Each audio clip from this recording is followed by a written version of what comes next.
This is The Baseline, discussing the hot button topics of the NBA. Welcome, everybody. You're tuned to The Baseline. Cali, Warren Shaw discussing the hot button topics of the NBA. MLK week. We are celebrating the birth of a movement. The NBA celebrates the birth of a movement, but the NBA race is also in true midseason form. Games to be played and races are to be won. An exciting week of NBA basketball on tap. A lot of movement happening, and we get to break it all down. Let me go ahead and roll out the red carpet to my right-hand man, 50 grand NBA aficionado. My brother from another mother, representing out of Fort Lauderdale, Florida. www.shawsports.net is the site. My man, Warren Shaw. What's good, brother? I'm chilling, man. I hope you're doing well. You know, as the MLK games roll into as a couple days after we record here, should be some great stuff there happening. But as always, it's great to be here. Got an amazing show on tap, and salute to all the fans and listeners of our show. Again, I can't wait to jump right in, as I think we're going to be doing our show a little bit differently this time. You know, tackling a lot of rumors. You know, we're going to get into that rumor conversation, man. So I'm excited about it. Yeah, man. Spinning around the mill. The rumor mill. What is going to happen with some of these players that we will be talking about in the next few moments here on our show? And it puts certain things into context about how important this moment is right now as we start nearing ourselves to NBA All-Star Weekend. We start nearing ourselves to the NBA trade deadline. You know, what's going through the mind of some of these team general managers, the executives, and the organization as a whole? Which ones are looking at some of the prospects that we'll be talking about? Are they willing to roll the dice?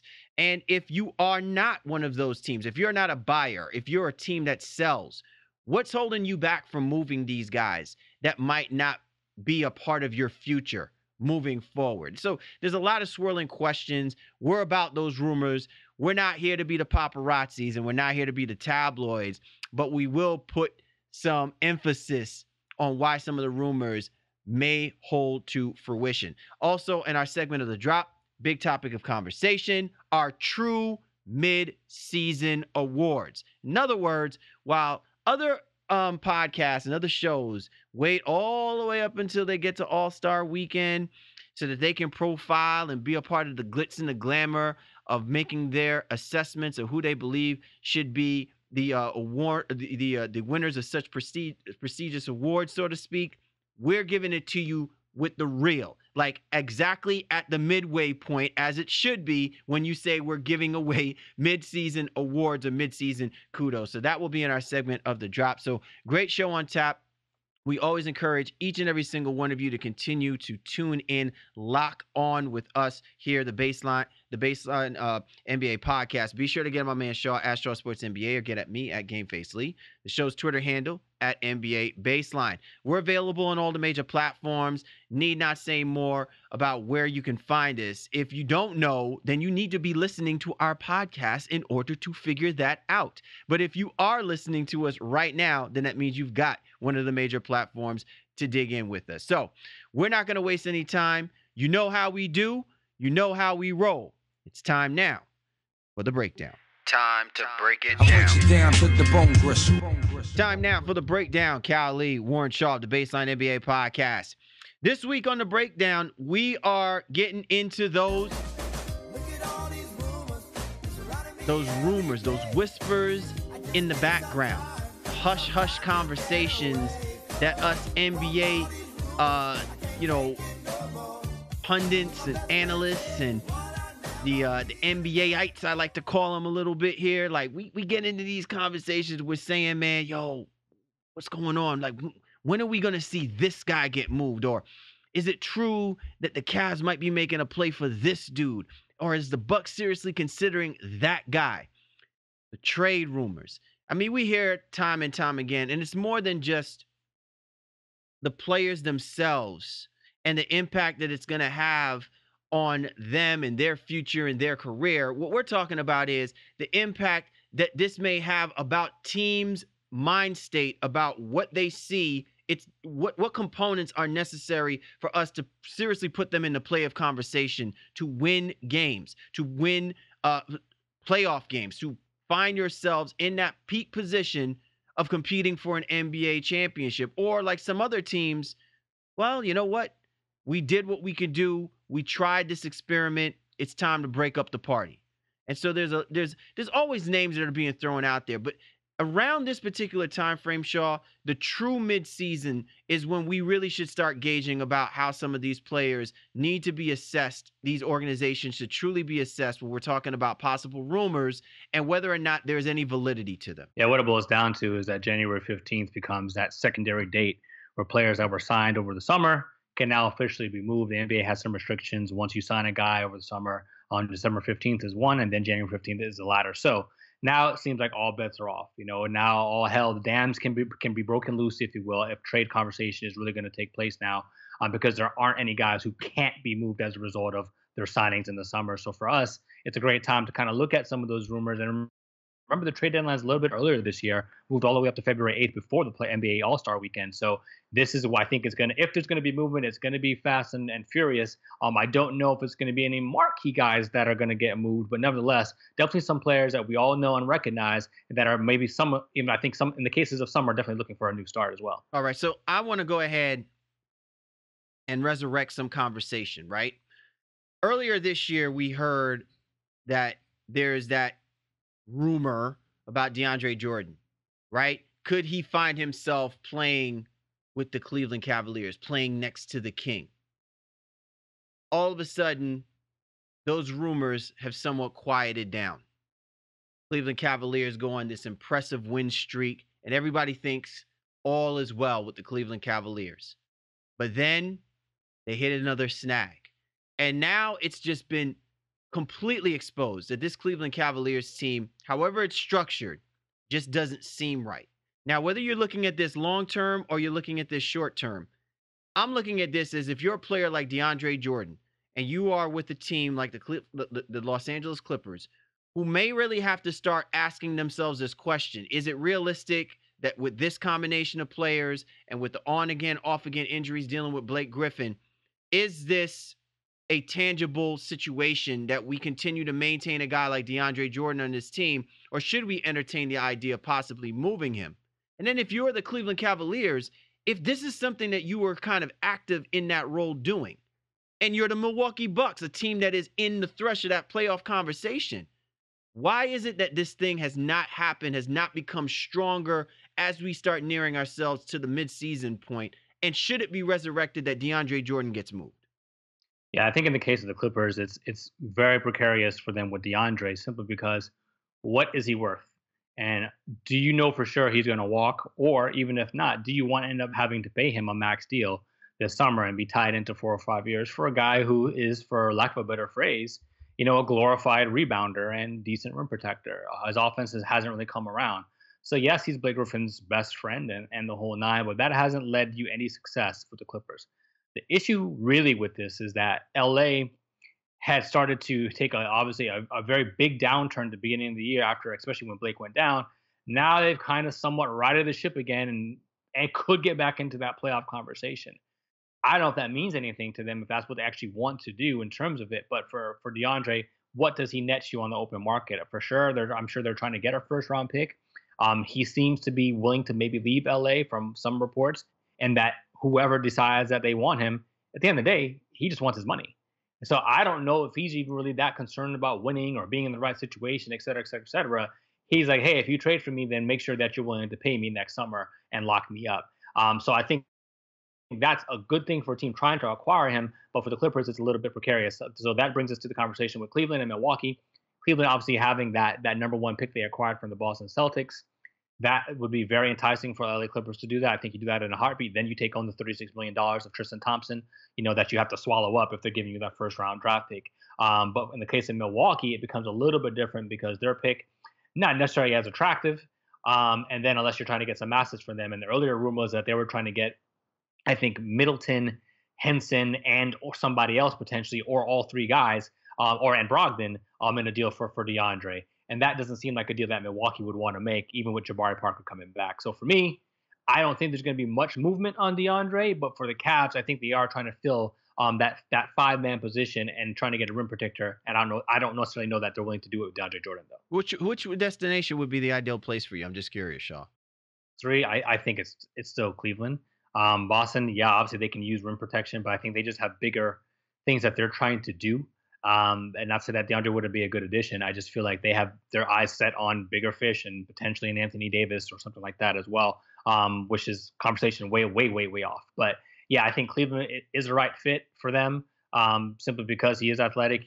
He can give them everything that they need to do. Rim protection, sets great screens as well too. So imagine LeBron and DeAndre running that pick and roll and those lobs that can be thrown as a potential. DeAndre, a great offensive rebounder as well to give them a lot of second chances. With Isaiah and Kevin Love spotting up on the wings, I think that'd be a nice fit for them. Milwaukee, it fits as well too. But I don't know if it puts Milwaukee over the edge in terms of being a championship level team. So if I'm Cleveland, it seems to definitely secure their spot in the Eastern Conference, and then it may makes them a little bit more formidable against whoever comes out of the West, which obviously should be Golden State. DeAndre Jordan averaging 11.5 points per game, 14 rebounds per game. So clearly, again, over glorified, but certainly a guy that's on the market, Shaw. Let's go ahead and focus our attention on another dude who's been kind of raising furia, so to speak, about his demands in being moved, and that's Chicago Bulls Nikola Mirotic. Now, normally when a guy gets his jaw broke, it's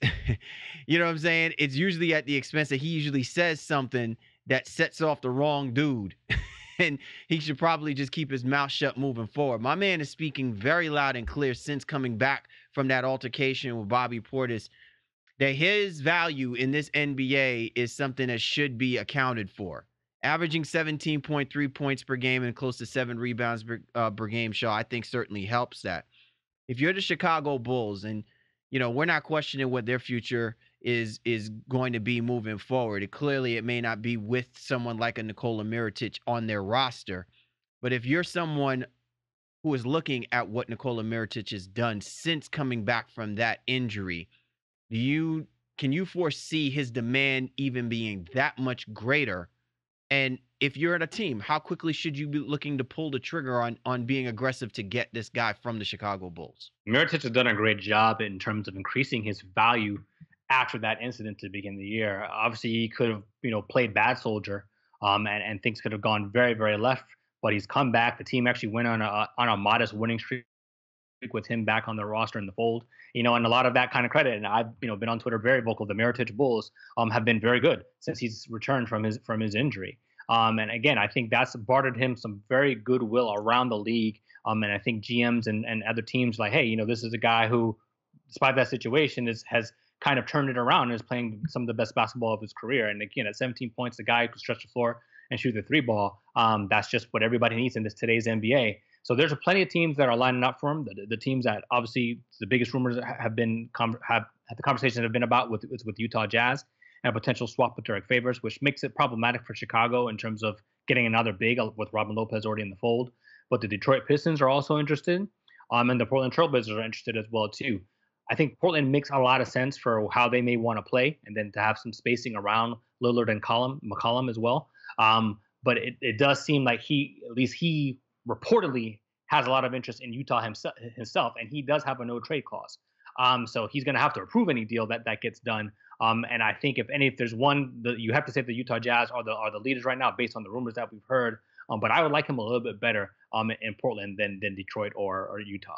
All right, Shaw, let's go ahead and move our focus now from one big who's doing his thing out in Chicago to another big who, it's funny, man. Like, when he got drafted, and I'm talking about Derek Favors for the Utah Jazz, when he got drafted from Georgia Tech, I was more enamored with the build and the upside than I was what the resume represented. While Derek Favors really, as a college athlete, was good, he wasn't great. He was good. In the class of where he was in 2010, I thought it felt like, this guy has an opportunity to kind of come in and do some damage at a position that I think in many respects was not being looked at intently that year. This guy now has been in the league for 7 years, Shaw. And for the longest time, we've been saying this guy is being touted through the word mill, right? that this guy is a big, he can dominate. He could, this guy is everything as much as we say is a first round lottery pick. But he's never really lived up to that. And here he is now in Utah. And in Utah, where I think there's been more than enough opportunity for him to stand out amongst his own. You begin to wonder if he's losing his place about how he should be seen and being utilized. Should he be one of those people that other organizations and teams might be looking at and saying, if I bring a guy like this on my team, that's going to help me and my front court play and us moving an inch closer to being a better team? Or could it be more so about us looking at a guy like Derek Favors in the Utah Jazz saying, you know what, we've given you this time. This is the best we're probably going to get from you. For your career, Derek, maybe it's best that you move forward. He's in a situation where he's serviceable, but not great. And unfortunately, 12.3 points per game and only 7 rebounds. Yes, I completely concur. I mean, again, it's not terrible, but it's not eye popping. Still a decent presence defensively as well too. Can play really the 4 and the 5 position. Although again, not stretchy in any way, shape, or form. Not all that mobile. Decent help defender, but not great. Like I said, he's an average big, a rotation player, definitely someone who deserves a spot in the league. But he could be a backup big, or he can be someone's starter. That's just not going to be a future guy. He had some nice moments earlier in the year when Gobert went down the first time. And then he was, putting up some 2010 type games. And I remember Shams from Yahoo wrote an article and it's like, oh, don't write me off just yet. And it seemed like all this good feel good stuff. Then Gobert came back and Joe Johnson came back. And then Favors kind of went back to what he was doing, in years past. Gobert goes back down again. And Favors hasn't really picked it back up in the same way that he did earlier in the season. So I think he has become expendable for Utah in that way. And that's why you're hearing the conversation with Mirotic being had. And if he were to go to Chicago, I think that would be Chicago saying, okay, well, for what we want to do, we're going to build around Chris Dunn and Zach LaVine and Lauri Markkanen. And now you can be our stable big who's not that old, still has 26 years some good old, years man. left. Exactly. So, I think for Chicago, that might be the reason why they're engaging these conversations. As I said earlier, that would signify Robin Lopez finally being, traded or being bought out one way or the other. And then Chicago would have a nice, decent core of young talent that they could try to build around and see what would happen. Other than that, though, I don't really know who would make a play for him at this stage. Like it seems like a very, very slim market for Favors based on what he's given us. I mean, I don't even like using poor man's this, but we often use that phrase, right? We coined that terminology. This guy is like a poor man's version of DeMarcus Cousins, a poor man's version. And it's not even so much monetary as it's just his overall numbers and his overall impact. And I think at times it also makes us look at whether or not, if we're saying that a team needs to make a move in order to be better, or to take that next step, that it makes that guy in that position look expendable. We talk about that with guys like the Oklahoma City Thunder with Andre Roberson. And it's funny because we're proving Andre Roberson, given the roster that the Oklahoma City Thunder have, is proven to be a much more valuable asset now than he probably was a year ago. And with Derek Favors, it's not something that's just out of nowhere. This has just been the constant theme, because just when you're ready to buy into him being a stable piece that's going to help us elevate the conversation about the Utah Jazz still being competitive, we keep finding ourselves right back to this. Well, if there's any position that you really want to look to move, it always seems to be the position that Derek Favors happens to wind up playing in, Yeah. If there was one spot I could see maybe that would work out for him, well, there's a couple. So bad teams, maybe Dallas, they could do that if they wanted to get involved in that. And Nerlens Noel, I guess we'll talk about a little bit as well too. And maybe Atlanta. But then does he go there? Does he end up stunning the growth of a guy like John Collins? Can you play them together? That doesn't really seem like something that you'd want to do. Neither of those guys, again, really space the floor. So, traditional way of 4 and 5s aren't the way that it used to be seen, 10 years ago.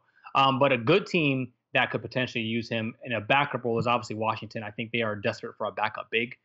So Favors behind a guy like Gortat, I think would make a lot of sense. They're obviously not happy with what Mahimi is giving them. And I think if they were able to swing some sort of deal with that would make a lot of sense for them, and that would make them very formidable in the South. You're tuned to the Baseline. Callie, Warren Shaw discussing the hot button topics of the NBA. Our breakdown conversation, the rumor mill. A lot of players that we should definitely be looking at. Could there be conversations of them being moved by the NBA trade deadline?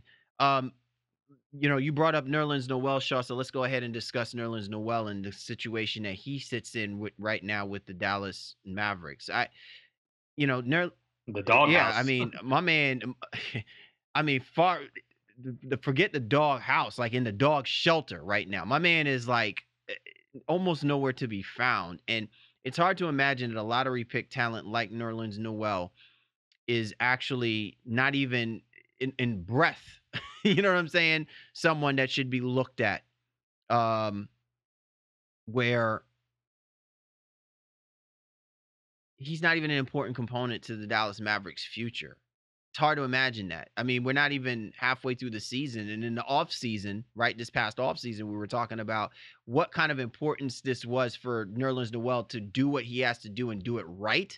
And the fact that he wound up coming back to the Dallas Mavericks just doesn't seem to be the best play for him. But more importantly, he's done nothing to enhance the idea that whatever decision he had made was going to supplement the thought process. And now we're saying, is this guy even relevant?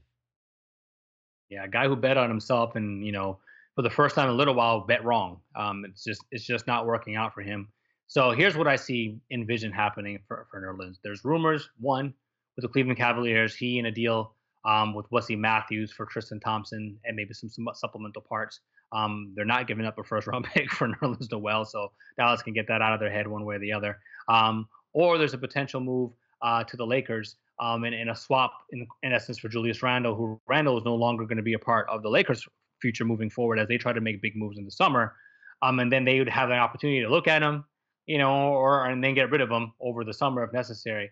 One way or another, I think Nerlens finds his way out of Dallas this year. I'm not sure exactly what's happening, but what I do see happening is a team like Golden State using him as a reclamation project, a la JaVale McGee. Still obviously very young, and maybe he supplants Zaza Pachulia as their starting center next year. That's the kind of thing. They might not even wait till State. next year, Shaw. Look, we're not. This conversation clearly is not about teams that are already in a position to make, to be the Golden States and the Cleveland Cavaliers. The teams that we're talking about clearly weren't striving to be. But to your point, if there is one team that has no problem of shaking the tree loose, even when we don't think that it's necessary, and they did this with Andrew Bogut and David Lee, it would be the Golden State Warriors. And taking a guy like Nerlens Noel, who still, to me, has all of the capabilities of being a defensive force for some teams. Despite the frame, weight, and everything like that, he doesn't have to be pressed upon to improve upon the offensive faculties that everyone says it is clearly not there yet for this kid. There's a team that could certainly utilize what he is good at and strong at to keep him relevant in the conversations about his place in the NBA. Yeah, I mean, and the only question you have is whether or not they'd want to bring, I guess, his personality type into the locker room. But with strong leaders on that roster, including Bob Myers at the top, Steve Kerr as the coach, Durant, Curry, Clay, and even Draymond, you'd figure they'd be able to kind of get that under control if necessary. So I think it's one of those things where if they don't make the move this year, definitely I can see it happening over the summer. And then he may be on a kind of another 1-year prove-it deal, win a championship, build up his reputation, and then get another big deal. Now, again, let's not get it twisted. He wants to get paid. He wants to get paid this summer. But if he finds the market is not fruitful and he's not able to build up his status this year, that's the route. Yeah, and I want to date with Halle Berry. But listen, even I'm being realistic about what may or might not happen for me, right? Like, you know what I'm saying? I got to be in the realm to be able to stalk Halle Berry if I want that dream to come true. Nerlens Noel can be sniffing around, you know what I'm saying, the Golden State practice headquarters. That don't mean that he's going to get in the door and play next to Steph Curry. You know what I'm saying? So we got to be realistic about this. But if I'm Nerlens Noel, I really need to start reevaluating my priorities about how I want to be seen in the NBA, especially if you're talking about being signed to any kind of deal that is tangible for the kind of play that he puts out on the basketball court. Yeah, again, he's got to get his mind all the way right and do well in the minutes that he's given, which have been zero. Obviously, he's still nursing that thumb injury. Should be back in it within a couple of weeks, right before the trade deadline. So that's also making it problematic for Dallas to make any moves right now because he hasn't played. He has, he's hurt. He's eating hot dogs on the sideline. Everything that you could think that's going wrong is going wrong with Nerlens Noel right now.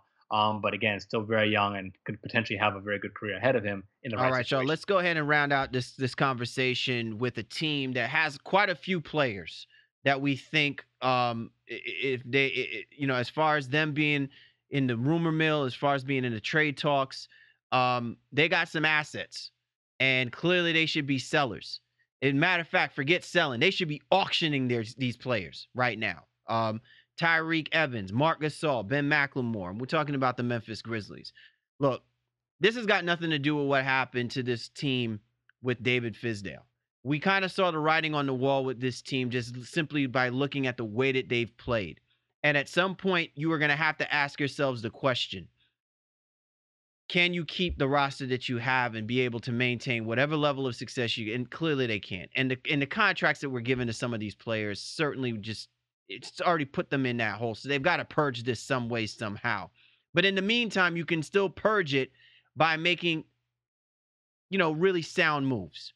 With these three players, Shaw, of these guys, who do you think should be moved as a priority if you're the Memphis Grizzlies organization? I'd be very honest, and it sucks to say it, but I think Gasol obviously yields them the largest potential return in any deal. And I don't know what you're holding on to at this point. Grit and grind is pretty much a thing of the past in terms of the way that it was a couple seasons ago. This year has been a disaster. There's a lot of people within that community who feel Gasol is not the angel that he's portrayed himself to be, or that many people seem to think. And again, I'm not knocking. I'm not there. I don't know. But at 32 years old, only having so much success, they reached the conference finals one time and everything like that. They've kind of been bounced. 32 years old, roughly $50 million left on his deal the next 2 seasons. I think you got to move Gasol. He's probably going to give you the biggest return. Can obviously give you a first round pick that you hopefully don't screw up like you have in years past. And Tyreke Evans on an expiring deal will have some value, especially the way he's been playing right now. But I don't know that you're going to get a first round pick for Tyreke Evans or anything like that too. So if you can move Gasol somewhere, I think Boston would be heavily interested. Obviously Cleveland, as we've alluded to in terms of their need for wanting a 5-man. I think those are two teams that would be willing to pay premium prices for Marc Gasol, but it doesn't seem like that organization wants to move away from that just yet. It's funny, Tyreke Evans is playing like, in many ways, he's playing exactly like the way he played when he came in his rookie season with the Sacramento Kings. I mean, it's impressive. So, and it's funny, Shaw, because that kind of impressive play, right? A guy like that would be untouchable. There's no way that the Sacramento Kings would ever think about trying to move a guy if he's giving you 20 points per game and around 5 assists, right? I mean, that would be ludicrous. You'd seriously think that, obviously it's, who they have, they still were, had Vlade Divac as their GM and stuff like that. Like if that was the case, if he's going to basically just sell off a dude who's going to give you that kind of productivity for absolutely nothing. But you're the Memphis Grizzlies, Shaw. Is it not important that you do something at this time to give people the impression that you don't want to take a back seat to the idea that you're holding on to something that you clearly do not have a foundation or a clear direction on what you want to do with this team? Like, it's one thing that these guys are basically are on the runway. They're displaying their talents at the expense of losing fans and fandom about the Memphis Grizzlies. And at some point, you've got to do something in order to get something back for people to buy into the idea that we're just not like a hub for NBA players. We're here, we'll be here for a year or two, and then we'll go somewhere else and we'll win and we'll succeed somewhere else. Like, you don't want to be that organization and be that team. And so it's just kind of amazing to me that when I see these type of guys, that if they're going to be trade rumors about them, that as an organization, you're not one of those who don't act upon the idea that it's not just rumor. We need to move these guys. They're stubborn is what it boils down to. And all reports, or not all reports, but some reports, with Gasol, seem to be that ownership is obviously very fond of him. And they're just not ready to make that move. And it might be something that, they still try to play this thing out, and then maybe something happens, NBA draft or over the summer once other things, kind of shake themselves out. But I'd be very surprised to see Gasol moved before the deadline in a month or so, less than a month from now, as we record the show. Tyreek, again, it's possible because Tyreek, what is he making? Like $5? I mean, like it's like he's 3.2 is what he's at right now, like basically the league minimum for a player of his stature. So I think Tyreek would be an interesting play, but again, he has no years on his deal. This is a 1 year deal. So what do you pay for that? Even at 3.2, bringing that salary over, and you'll be paying half of that now, roughly. Are you willing to? What type of picks are you willing to give, or players? And does he really go in there and have the same impact that he does in Memphis? Because Memphis needs him more than other teams probably need his services the way that they're utilizing him right now. But it'll be interesting to see what Memphis does, man. Like I said, I don't have a lot of faith that Gasol will be moved. Yeah, man. So, listen, once the rumor mill starts spinning, man, ain't no telling what might happen for guys like Derek Favors, Nikola Mirotic, or anyone from the Memphis Grizzlies roster. But, one thing's for certain, it will be amped up big time by the time we reach the trade deadline. You're tuned to The Baseline. Cal Lee, Warren Shaw, discussing the hot button topics of the NBA. And this was The Breakdown. Time now for the drop. Cal Lee, Warren Shaw of the Baseline NBA podcast. And this week on the drop, man, we keeping it true to form. It is truly the mid-season in the NBA. Not 52 or 56 games into the season before we start having this conversation. Not when it's NBA All-Star Weekend. This is the true mid-season awards. If you've listened to our podcast, you clearly saw who we were picking as your possible MVPs and, coaches of the year and sixth man of the year. Now, this is the midway point. And this is where we kind of have that little stopgap and we kind of dissect into who right now is in those conversations, who right now is deserving as such as we near ourselves at the halfway point of the NBA season. So let's not waste any time with it, Shaw. Let's first start off with Executive of the Year. Now, back in the beginning of the year, it was spoken in true volume, loud and clear. I don't want to rehash any, of the old tapes or nothing like that. You were high on Presti as Executive of the Year. Dude, you don't even have him listed as one of the finalists right now at the mid-season point. What up with that, man? Who's your Executive of the Year right now? Yeah, absolutely. We'll rehash it a little bit. I think we pretty much were all in agreement that Sam Presti, based on what he had done and how it looked on paper, was the Executive of the Year.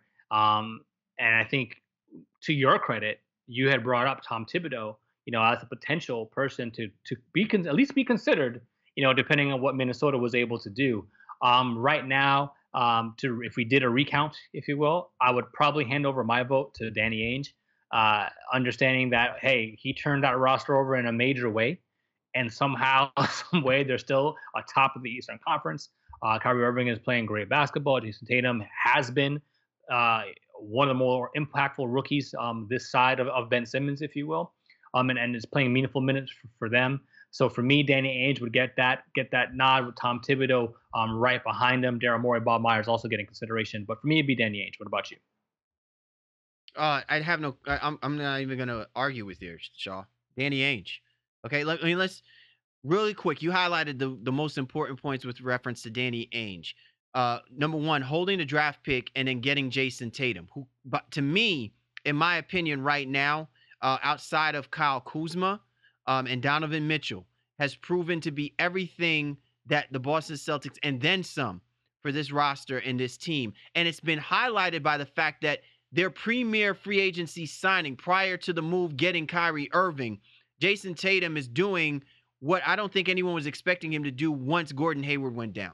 Okay, so that in itself, it just highlights the idea that we were saying that Danny Ainge needs to go above and beyond, and he needs to move that pick if he's gonna make a play at some of these guys like Paul George and Carmelo Anthony and all of these dudes. He keeps the pick. He makes the right selection of a guy that is clearly fitting on this roster and is so important for what they've done this year. That to me speaks volumes. And then there's a couple of moves that he made that I don't think gets talked about. Number one, He trades Avery Bradley, which Shaw, you and I have been, you know me. I've said for the longest time that Avery Bradley needed to be moved from this basketball team. Not because I don't think he's a good basketball player, but just because I think that he would, for what the Celtics needed to do to get to the next level, somebody needed to go. Because it can't happen with Bradley and Isaiah Thomas. And they finally moved Avery Bradley. They get a plug-and-play guy like Marcus Morris, who's been really good for that team. As a second unit player and as a guy that comes in and fills in a lot of minutes. He often plays big when the team plays small. And then the signing of this guy, Daniel Tice. I don't know if people know who this guy is, but he basically is Jonas Jerebko. He is kind of like that Marcus Smart guy in the front court position that has filled in a lot of minutes for Al Horford and Aaron Baines. And he is proving to be one of those untalked about quality signings that everybody now who had an opportunity to pick this guy up is probably regretting that they let this guy slide and is now contributing for the Boston Celtics. And all of this is attributed to the fact that the Boston Celtics are the best team in the Eastern Conference. And I got to give Danny Ainge kudos for that. He didn't go over the top. He didn't throw out a ton of money for guys that are underwhelming, that are overpaid and underplayed. He is getting exactly what he is getting for the guys that he's doing it with. And that to me is commendable more than anything. Yeah, and I like how you mentioned Aaron Baines as well too. I think that was another underrated signing. I'll say this really quickly: when they traded Bradley for Morris, I think somebody asked me, I was like, I would like that better if they traded Bradley for Baines because they needed another big. We saw Olynyk and guys like that leaving the roster. Somehow they end up getting Baines off the scrap heap as Detroit decided to cut him loose. And that was a great move for the Celtics and Danny Ainge altogether. So yeah, definitely that's my guy right there with Tom Thibodeau being second, Morey and Bob Myers right behind those guys. All right, let's go ahead and flex on over to the let's do Coach of the Year, Shaw, because we'll get to the players in clear, and itemize down that line. Coach of the Year, who do you have selected? And it's a pretty interesting field that you have here. You got Brad Stevens, Steve Kerr, Dwayne Casey, Eric Spoelstra, and Greg Popovich. Funny how Eric Spoelstra always winds up in this conversation, but who do you have as your lock for Coach of the Year? Well, yeah, I mean, early in the year, again, I went a little OKC crazy. I had Billy Donovan, as our coach, and I think we were all pretty much unanimously in agreement with that, except you also had mentioned Brett Brown from Philadelphia as a guy. If the 76ers were going to be able to get their act together, none of those guys make our midseason cut right now. And if I had to vote right now, again, it would still be Boston Celtics Central, if you will. Brad Stevens with the roster turnover, with getting that team and a bunch of guys who haven't played a lot of defense in their careers previous to this, including a rookie like Jason Tatum, getting them to buy in and to rotate, and to trust each other defensively, allowing Marcus Smart even to come off the bench and quarterback that defense at times as well too. Al Horford playing the best defense of his life. To me, Stevens hands down is a Coach of the Year, and I know what Steve Kerr is doing. Dwayne Casey is a forgotten man in Toronto, as the Raptors often are. Spoelstra has the damn Miami Heat up to, I think, third or fourth in the Eastern Conference right now. We're fourth in the Eastern Conference, like a game or so behind Cleveland as we record.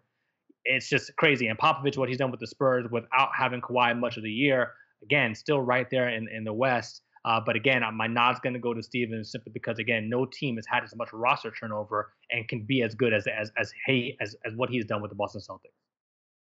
The Brad Stevens is redefining the importance. And it's funny because last week we had the executive director for the NBA Coaches Association on tap, and they have their digital platform with eCoach and everything like that. And I think that was just quality about how we are putting back the emphasis in the roles that coaches play in the NBA. That yes, the players are what help put fans in the seats, but it's the coaching and the coaches that allow us to see the game being played in a way that we're paying the money we're paying for it. And Brad Stevens is exactly showing you why head coaches are still important. Okay. While Steve Kerr and Tyronn Lue dominate with the players that they have, Brad Stevens is showing you how coaching is important when you have a balance of veterans and a balance of young guys that are going to be future stars in the NBA, and the impact that it has when you have the right guys playing under the way that you want them to play to be successful. So I agree with you there, Shaw. I really think that a close second, however, should go to Eric Spoelstra if we're just talking midway, because for what he's been able to do with this Miami Heat team, I'm not trying to overhype him. I'm just saying, to get these guys to be, as we're recording, 7 games above 500, given the litany of injuries and inconsistencies that have taken place, I think is a good thing. And I think it speaks volumes that, again, Eric Spoelstra still among one of the more underrated coaches. I think he'll still be in it to win it. We'll see if this team gets into the playoffs or whatever, because we predicted that this team will be a team that's going to be in that hunt. They'll be in that race to do it. But the reason why the Miami Heat are even in that fix right now as a top 4 team in the Eastern Conference is because of Eric Spoelstra. All right, let's go ahead and switch gears, Shaw, and let's start talking about some players, right? Rookie of the Year. We have Ben Simmons, Kyle Kuzma, Donovan Mitchell, Lonzo Ball, and Jason Tatum. This is a nice list, and I'm glad you listed all of them, because all of them I would have had picked right now in the conversations of being Rookie of the Year. But who do you have the midseason pick for Rookie? Yeah, so once again, I was way off. I had Dennis Smith Jr. As a guy who's going to get a ton of minutes and really kind of come into his own in Dallas. That's starting to happen now, but I don't know that he's going to make enough. Maybe Rick Carlisle was warming up to what you're saying, Shaw. Maybe it just took him a little bit longer. But again, with Carlisle, you got to earn your minutes, and Smith just wasn't getting it done to begin the year, and that's unfortunate for him. You picked Ben Simmons, who I think is the runaway favorite right now. Obviously, Kyle Kuzma, Donovan Mitchell, Jason Tatum. Ooh, you said runaway? You said runaway? How far are they running away? Are you talking like Usain Bolt runaway, or are we talking? I think Simmons has a pretty significant lead, although he's definitely tapered off the last couple of weeks here. Just even though Philadelphia is, I guess, struggling right now to be around 500, teams have figured him out a little bit, but I think he's still head and shoulders the favorite to win the award if it were to be right now. I don't know that you can give it to Kyle Kuzma. He's been a little bit inconsistent as of late as well, too. Donovan Mitchell, probably, no, I'm going to lie. I think Tatum has probably been the most consistent the entire season. Ball has been up and down. Mitchell didn't really get a lot of minutes to begin the year, but Simmons was just putting up such gaudy numbers, the first, 15, 20, 25 games, that it was just like, wow, what were we thinking to have not kind of anointed him, the next chosen one. But again, he's definitely tailed off, but I still think he has a nod for the award this season. I'm going to make an argument for Jason Tatum that he is actually narrowing the gap with Ben Simmons a lot closer. And look, neither one of us had Jason Tatum in this conversation, because if Gordon Hayward was actually healthy, where would Jason Tatum be on this roster? Would he still be a starter? I doubt it. He would probably be coming off of the bench, unless Brad Stevens' intent is that he wanted to go with a completely smaller lineup. But here you got a guy that's averaging 14 points per game, 5.5 rebounds, 1.3 assists. But where I challenge you on the idea that Jason Tatum should be among top 3 in the conversation for Rookie of the Year, the guy right now is shooting 62.5 as a true shooting percentage, right? He is 10th in the league in defensive rating for rookies. The guy is amongst the best in defensive win shares. So not only is and then he is shooting 45.9% from 3 and around 50% from the field. So these are the type of numbers that you're basically getting from guys that are 2-3 years into the league trying to find their own when they're not the superstar pick that everyone talks them out to be, like a Ben Simmons or Joel Embiid. This is what you're getting from Jason Tatum, given the circumstance of coming in, filling in for a roster role, a position like what happened with Gordon Hayward and a Boston Celtics team. This is exactly the reason why this team has 34 wins under their belt as we hit the midway point. I got to tell you, man, as much as I am happy about the idea that I still think Ben Simmons is Rookie of the Year, I don't think that it's a slam dunk by any stretch of the imagination. Yeah, well, again, I'll disagree. I think Tatum is right up there. I just don't think the Rookie of the Year award is voted upon in the way in which you just described, which is more of the MVP. How much does winning take a part into the conversation? So Tatum is a winner. He's on a winning team. He's a valuable contributor to a winning team. Super high efficiency, doing amazing things that you wouldn't expect him to do on both sides of the floor. And I think he's going to be one of the best players, in the Eastern Conference for a while. And maybe in 2 or 3 years, like he's really that good. But when it comes down to this award, a lot of it is just raw numbers. When you're looking at Simmons at nearly 17, 8, and 7 a game, it's just that's just kind of is what it is. You know what I mean? Like, so I don't see how he wouldn't win that award. Right. And listen, Shaw, listen, I'm not saying you're wrong. It's dressed up really nice on those primary 3 numbers, but I'm also giving you raw numbers of where Jason Tatum's, he may not be able to score more than Ben Simmons, and likely is because he's playing. First of all, Ben Simmons is, but you're right. But Ben Simmons is playing next to Joel Embiid, right? Jason Tatum is playing next to Kyrie Irving.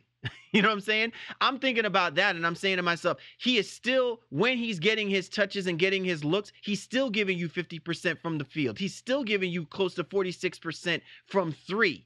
And he's playing defense, something that I can't even say Ben Simmons is truly playing at a high rate, given his height and his position and what he's supposed to be doing for the Philadelphia 76ers. I'm just saying, I agree with you. I don't just think it's as clearly as a slam dunk as it should. Maybe I'm making my argument that Jason Tatum should be getting a lot more credit to narrowing the gap, more so than I think the hype is about we knowing that Ben Simmons is doing exactly what we predict. I mean, that's fair. Simmons also has 2 steals a game, but he's more of a gambler than he is like a really good defender. So I'll definitely give you that as well too. But statistically speaking, the Rookie of the Year award is just okay. Who has the best stats as a rookie? And again, while Tatum's efficiency numbers are very good, the raw stats don't equate to what Simmons has done just yet. Simmons falls off a cliff, continues to fall like he has the last couple of weeks, then I think this will be a much closer conversation come the end of the year. Definitely. You're tuned to the Baseline. Callie, Warren Shaw discussing the hot button topics of the NBA. Our segment of the drop as we are giving you our mid-season awards. 6th man of the year, Shaw. Nice list here. Lou Williams, Eric Gordon, Tyreke Evans, Rodney Hood, Marcus Smart, and the award goes to? I think it has to go to Lou Williams almost by default. A lot of these guys have played a lot of starters minutes right now, so it's kind of ugly. Tyreke has started almost half the games for Memphis because Mike Conley's been out. Eric Gordon started a lot of games because Chris Paul was out. Then now James Harden has been out. Lou Williams has started a lot of games because Austin Rivers and Pat Beverly went down. But I think Williams they've kind of naturalized him and put him back into that bench position.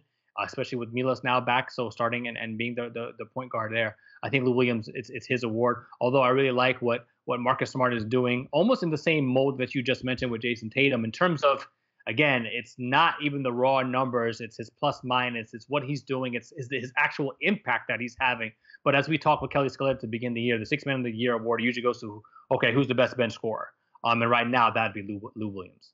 I'm going to still keep it as Eric Gordon, even though I think Lou Williams is just killing it right now. I just think about how Eric Gordon, from a scoring perspective, a play perspective, the impact that he completely has for the Houston Rockets. I think that part of the reason why we talk about how good the Houston Rockets are, while it's always about James Harden and Chris Paul and that combination, a lot of it is attributed to the way Eric Gordon feeds off of those guys being on the basketball court. And his versatility, again, I think gives Mike D'Antoni the option to not have to force him to put Eric Gordon out there more than he absolutely needs to. I think that the way Mike D'Antoni's been using Eric Gordon keeps us real, in that conversation of saying he's a legit 6 guy and he's a legit scorer, and as long as he continues to play that role, be that dude, be that guy, he's gonna always kind of, I think, have a 1-over, so to speak, with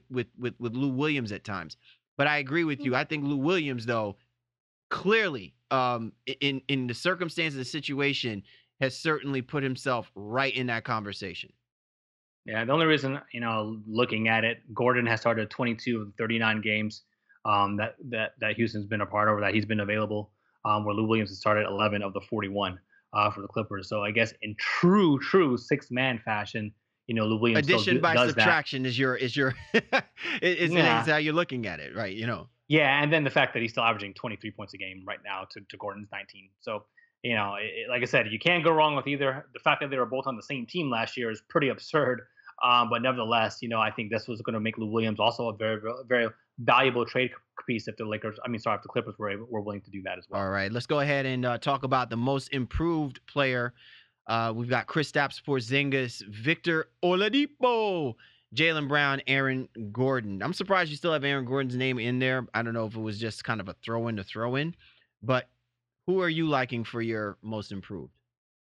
Well, I mean, I'll start with the Gordon thing because that was my original pick to begin the year. You had Kyrie Irving, so we had that conversation in the beginning of the year with that as well too. How guys of his ilk don't usually get considered for this type of award.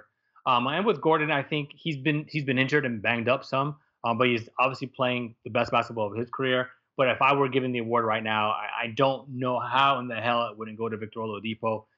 Tailed off slightly because of some injury the last couple of weeks as well too. But right now, Oladipo is should be a lock for us as an All Star reserve in the Eastern Conference, and I think he's a lock for the most improved player. With Kristaps Porzingis following right behind him as well too. Again with Porzingis, I think a lot of it is just opportunity with Carmelo being gone. But Oladipo, nobody saw this coming. You could have predicted the Porzingis thing a little bit, but nobody saw Oladipo taking this type of leap and transformation after the year he had in OKC last year. Hola, Oladipo. Hola, Oladipo. Yeah, man. Oladipo's that dude. 24 points, 4 assists per game, 5 rebounds. Come on. I mean, all of these career high numbers. And to your point, if he's not on the basketball court for the Indiana Pacers, we're not talking about the Indiana Pacers even being in playoff contention right now. So Victor Oladipo, hands down, is the most improved player. And we can give kudos to Kristaps Porzingis, although you can clearly see that with Kristaps Porzingis, he's very heavily lent on playing under the Hornacek system, because you clearly see that this Knicks basketball team is next man up type player. Kristaps hasn't really stood out, so to speak, as that individual. He's hailed by everybody as being the best player on that team with the most upside. Kind of like how we saw Victor Oladipo a few years ago with the Orlando Magic. And when I look at Oladipo this season, he's showing you not just by his play, but by his leadership and the way that he carries himself, that this is not about Victor Oladipo playing under Nate McMillan. This is really about Victor Oladipo. You know how we were talking about earlier, with some of it is more mental when you look at some of these players, guys like the Derek Favors in the international game. Victor Oladipo mentally is in another place right now that if we put him in any other place, we would be having the same conversation about the impact that he's having on that team. You put him in Memphis, you put him with the Los Angeles Clippers, even next to a guy like Blake Griffin. I think this kind of Victor Oladipo is still going to give you what he's been giving you this season. No question. I think he's the most improved player in the NBA on every conceivable thing, on the court, off the court, just in general. And people going to be yelling out, Ola, Oladipo, by the time the end of the season hails. Let's go ahead and talk about the Defensive Player of the Year award, Shaw. Draymond Green, Kevin Durant. Oh, Kevin's in the conversation. I'm feeling it. Thank you. Al Horford, Paul George. Who you got for Defensive Player of the Year? Yeah, right now I'm going to go with the sneaky basketball Twitter pick, if you will, of Kevin Durant. We've all picked Rudy Gobert and understood that Defensive Player of the Year typically is something that is like, hey, it's your kind of turn. Have you been a good defender? All right, now we'll go ahead and give it to you. I think in this situation, Durant has just continued to make exceptional strides on that side of the basketball, as a help defender, as an on-ball defender, taking on challenges of LeBron, fouling him on Christmas Day, getting away with it. Even that kind of respect he's receiving from referees in that regard. I think Kevin Durant is going to be my pick for right now. Draymond hasn't had the same lust this year. Just that intensity has been a little bit off for me, and I think something that's a lot of people noted. But Al Horford for Boston has been very good, helping out, especially on pick and roll situations. Again, yes, he gets beat sometimes, but he's right there making it tough, for guards when they switch. And Brad Stevens has a lot of trust in them. And Paul George, I think, really trying to hone in on that side of the basketball for the OKC Thunder. But for me, it's got to be KD right now. And we'll see if it stands that way, 40 plus games in later on. Kevin Durant, no question. We might, throw out the idea that if Kawhi Leonard was absolutely healthy, Draymond Green, if he was absolutely healthy, where would those defensive metrics would be and what kind of impact that would. But Kevin Durant, by far, the versatility. I just feel like that the way that he is playing the game on the defensive side of the ball is exactly the reason why we're still talking about the Golden State Warriors being a team that could be better defensively, because there's just that part of the game for either of those guys, Draymond and Kevin Durant, but more so Durant more than anything. It's not even a question of masking him underneath anybody. I think with Kevin Durant, he makes those other guys better, and he takes a lot of relief off of guys like Klay Thompson and Draymond Green. So I completely agree with you right now, Shaw. Kevin Durant is just that dude. But I will also give you credit to saying that Al Horford has definitely stepped it up. And in every metric you can conceivably think of, he is giving the Boston Celtics that flexibility that they don't have to be desperate to go search for a legitimate five, a big five. Like, they don't have to get DeAndre Jordan if they still want to be the type of team that can play the big and small type of game because of the way Al Horford has been playing defensively this season. All right, Shaw. You know it's that time, right? You know we got to throw this out there. It's the MVP. That's the last one. James Harden, LeBron James, Kyrie Irving, Giannis Antetokounmpo. I kind of want to throw one in there, Shaw, and I'm surprised you didn't put the name in there, but maybe you can give me an explanation for it. What about DeMar DeRozan for Toronto? Should he not be one of those legitimate nominees for MVP midseason? Well, yeah, as we had the conversation last year with Ryan Wallstat, or last week with Ryan Wallstat, DeRozan, I think he's in the same situation Isaiah Thomas was in last year, where he's not the league's MVP, but he deserves consideration. So he should be getting those fifth place votes and those types of things, if you will. Maybe in the Toronto community, they would vote him second or something like that too. But again, yeah, he's been phenomenal in a new offense for what Toronto's been doing. I obviously very much respect his game and what he brings to the table. And even going back to earlier on, again, I was way off. Because I thought Kawhi was going to be healthier than he has been. So I had Kawhi as my MVP. You actually picked James Harden, and now I'm actually going to go with you right now at the midseason point. I think it's a two-horse race, really, for me, between James Harden and LeBron James.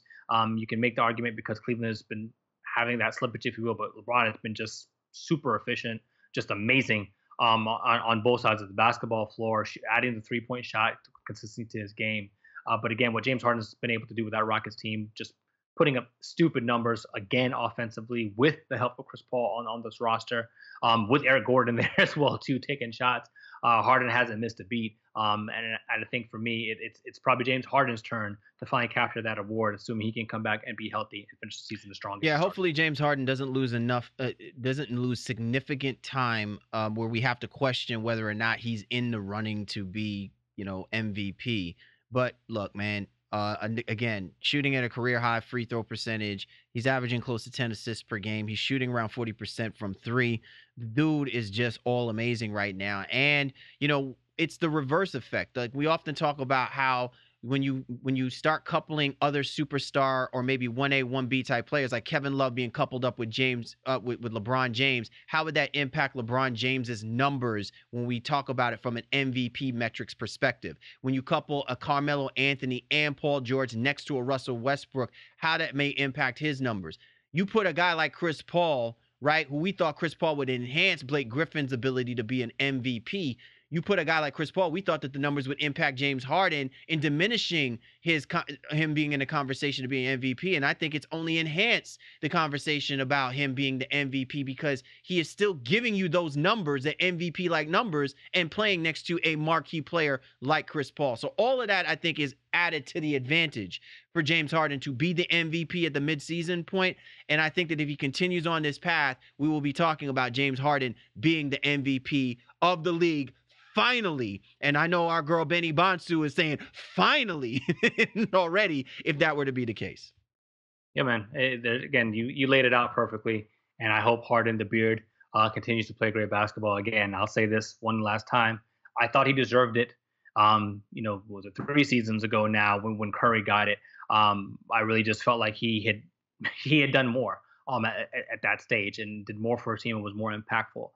But alas, it didn't go that way, and that's fine. And last year, obviously, with Westbrook putting a triple-double season up. So I think this could be definitely his year and should be his year. But LeBron is going to be right there, as well as the great play of the Celtics with Kyrie Irving and Giannis Antetokounmpo with the Milwaukee Bucks as well, too, although Giannis has tapered off a bit as well, too. So it's the Beard, and hopefully, again, like I said, he comes back healthy and can continue the run that he's already started. All right, good stuff, man. And there you have it, our midseason awards. Who do you have for your midseason awards? Who's been doing the damage? Who deserves those accolades as we have been throwing them out so far here in our segment? We want to hear from you. Be sure to get at us here at NBA Baseline. Kyle Lee, Warren Shaw, the Baseline NBA podcast, and this was The Drop. Coast to coast. Time now to go coast to coast, discussing the news in the association. You ready to rock and roll, Mr. Shaw? Absolutely, man. Let's ride. All right, heartbreak in Miami. Dion Waiters has to have season-ending surgery.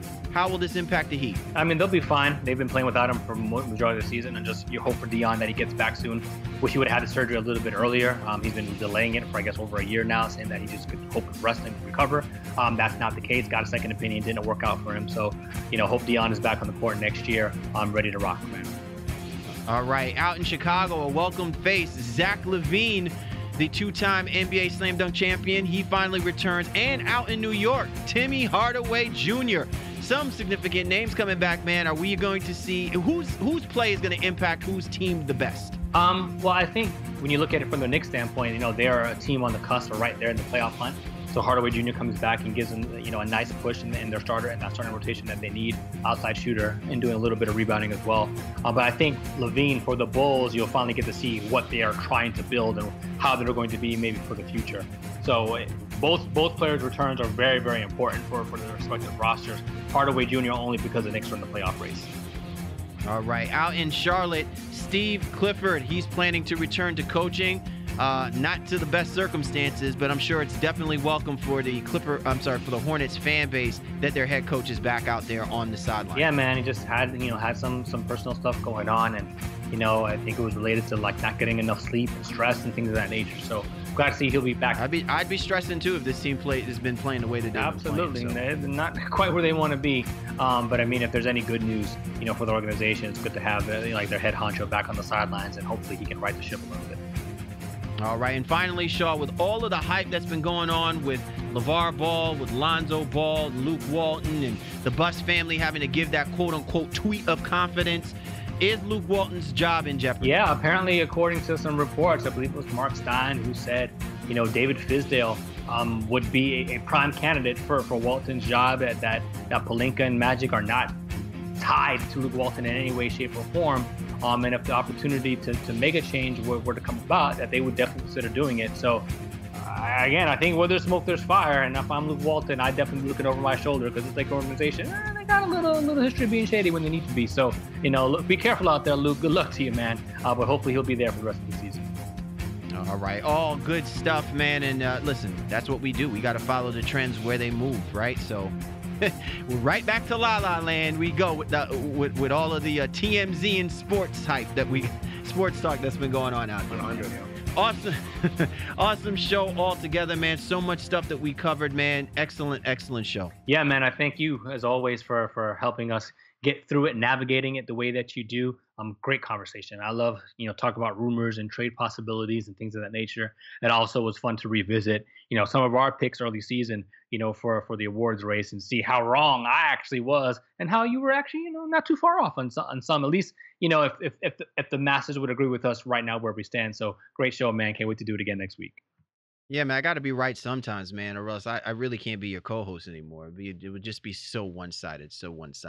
Listen, before we sign off, the Baseline NBA podcast would just like to express our condolences. The media lost a legend in the field in Keith Jackson. If people are not familiar with this man, this guy was the voice for ABC Sports for such a long time. His passing, obviously, you never like losing someone in our field. But this guy's a legend. I used to love listening to this man call football games, and he's been part of some of the most memorable classic games that you can imagine in college football, in NFL, and everything. So just wanted to express here at the Baseline NBA podcast that to the Jackson family, our deepest condolences, and to anyone who's followed sports, we lost a legend in the name of Keith Jackson. All right, guys, you know how we roll, man. We love listening to each and every single one of you, so please hit us up, get us out on the comments, get us out on tweets. We always love interacting with our fans and our listeners. But the Baseline, Khalid, Warren Shaw, we appreciate you guys. You know we do, and we'll catch up with you next time.